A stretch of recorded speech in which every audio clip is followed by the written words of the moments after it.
අයිබෝන් ඔබ හැමට සුබ දවසක්.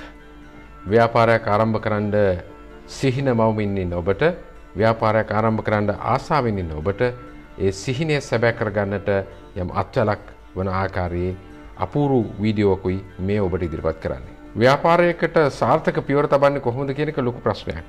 සමහර අයට ඒ අත්දැකීම ඇති ව්‍යාපාර කිහිපයක් ආරම්භ කරලා දැනටමත් අසමත් වීමෙන් ආරම්භ කරන ආකාරය ගැන ලොකු කුකුසක්, ලොකු සැකයක් ඔබේ හිතේ තියෙන්නට පුළුවන්. ලොකු අපහැදිලිකමක් හිතේ තියෙන්න පුළුවන්. නමුත් මතක තියාගන්න, ශ්‍රී ලංකාවේ සහ ලෝකයේ අති දැවැන්ත ව්‍යාපාර ගොඩනගපු ව්‍යවසායකයෝ තමන්ගේ ව්‍යාපාරය සමහරට ආරම්භ කරලා තියෙන්නේ. සරල ක්‍රම පාවිච්චි කළා වුණත් ඔවුන් ව්‍යාපාරය ආරම්භ කිරීම ගැන, ව්‍යාපාර අදහසක් තෝරා ගැනීම ගැන ඉතාම කල්පනාකාරීව සහ සංගමයෙන් යුතුව පර්යේෂණාත්මකව සොයා බැලීමක් කිරීමෙන් පසුවයි. ව්‍යාපාරයක් ආරම්භ කරනවා කියන්නේ අවදානම් ගැනීමක්. ඒ නිසා ඊට අත ගහන විට වරදින්න තියෙන ඉඩකඩ පුළුවන් තරම් අවම කිරීමයි අප කළ යුත්තේ. ඒ නිසා ආධුනික ඔබට සාර්ථකව ව්‍යාපාරය ආරම්භ කරන්නට, ඒ වගේම වරදින තැන් ගොඩක් අඩු කරන්නට මේ අපූර්ව ව්‍යාපාර ආරම්භක ක්‍රමවේදය පිටිවහලක් වේවි, උදව්වක් වේවි. මේ කල්පනාකාරීව අධ්‍යයනය කරන්න, ඊටම හොඳින් සවන් දෙන්න.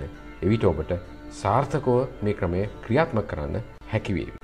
ඔබ බියවන්නට අවශ්‍ය නැහැ. නමුත් ආරම්භ කරන ව්‍යාපාරවලින් පළමු වසර ඇතුළත 51%ක් වැසී යන බවත්, ඒ වගේම පළමු වසර 5 අවසන් වන විට එයින් 95%ක්ම වැසී යන බවත් පරීක්ෂණවලින් සොයාගෙන තියෙනවා.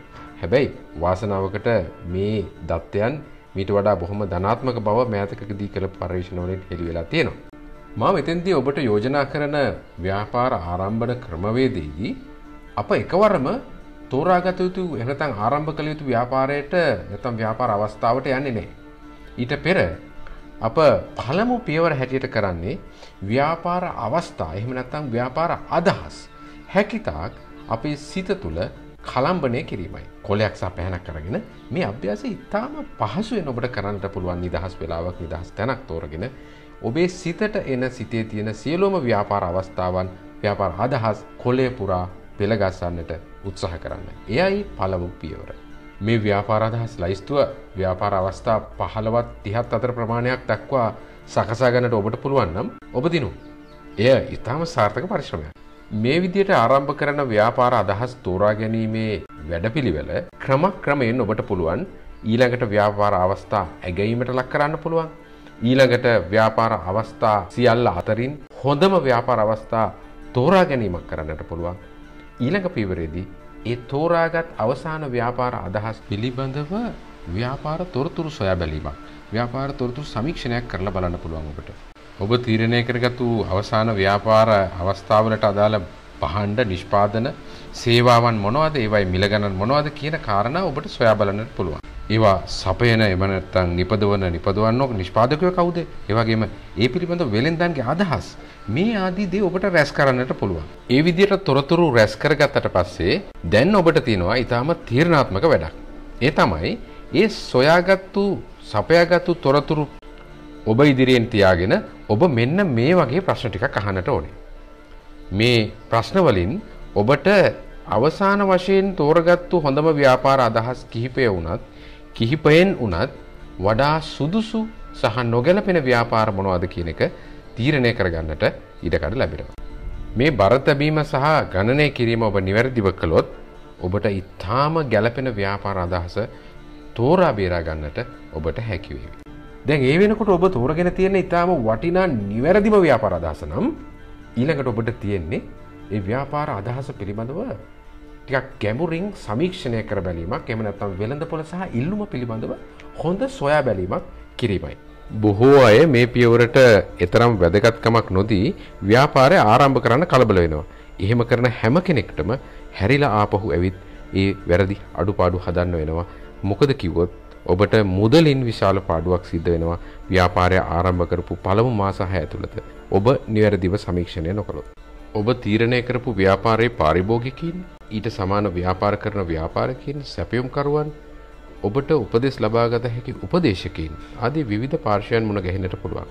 තරගකරුවන්ගේ ව්‍යාපාර දෙස සාම සුපරීක්ෂාකාරීව බැලීම තුළින් සහ තරගකරුවන් සතු සමහර තොරතුරු රහසේ හෝ ලබා ගන්නට උත්සාහ කිරීම තුළින් ඔබට වඩා සාර්ථකව ගැඹුරු පරිශ්‍රණයක් කරගන්නට ඉඩකඩ ලැබෙනවා.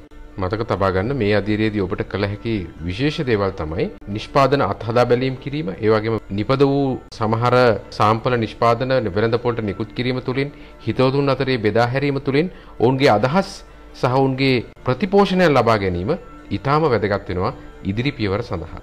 අවසානයේදී වෙළඳපොළ සමීක්ෂණය සාර්ථකව ඔබ ඉටු කළා නම්, මේ වගේම අත්හදා බැලීමේ නිෂ්පාදන සියල්ල හොඳින් කළා නම් දැන් ඔබට පුළුවනි ව්‍යාපාර සැලසුම හැදීමේ අවසාන පියවරට ප්‍රවේශ වෙන්න.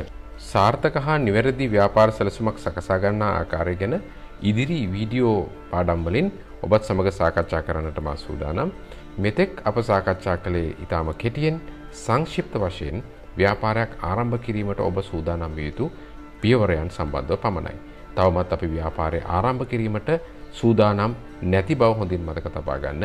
ව්‍යාපාර සැලසුම සකස් කරන තෙක් ව්‍යාපාර ආරම්භන ක්‍රියාවලියේ එක් එක් පියවරයන් සම්බන්ධව වෙන වූ වීඩියෝ පාඩම් ඉදිරිපත් කිරීමට මා බලාපොරොත්තු වෙනවා. ඒවා නැරඹීමෙන් ඔබට විස්තරාත්මකව ඒ පියවරේදී කළ යුතු දේවල් සහ නොකළ යුතු දේවල් පිළිබඳව වඩා පුළුල් අවබෝධයක් ලබාගෙන ඔබේ ව්‍යාපාර සිහිනය 2014 වසරේ සාර්ථක කරගන්නට හැකි වෙනවාමයි ඒ පිළිබඳ දැඩි විශ්වාසයක් ඔබේ සිතේ රඳවා ගන්න, දැඩි ධෛර්යයක් ඔබේ සිතේ රඳවා ගන්න. ඉතින් රැඳී සිටින්න, උකුස්සෙකුසේ ඔබේ දැස් හොඳින් විවර කොට, මනස හොඳින් විවර කොට වටපිටාව දෙස බලන්න, පරිසරය දෙස බලන්න. ව්‍යාපාර අවස්ථා දහස් ගණනක් ඔබ එනතුරු මග බලා සිටිනවා. මා සනත් විදානගමගේ ඔබ සැමට සුබ දවසක්. අයිබෝවන්.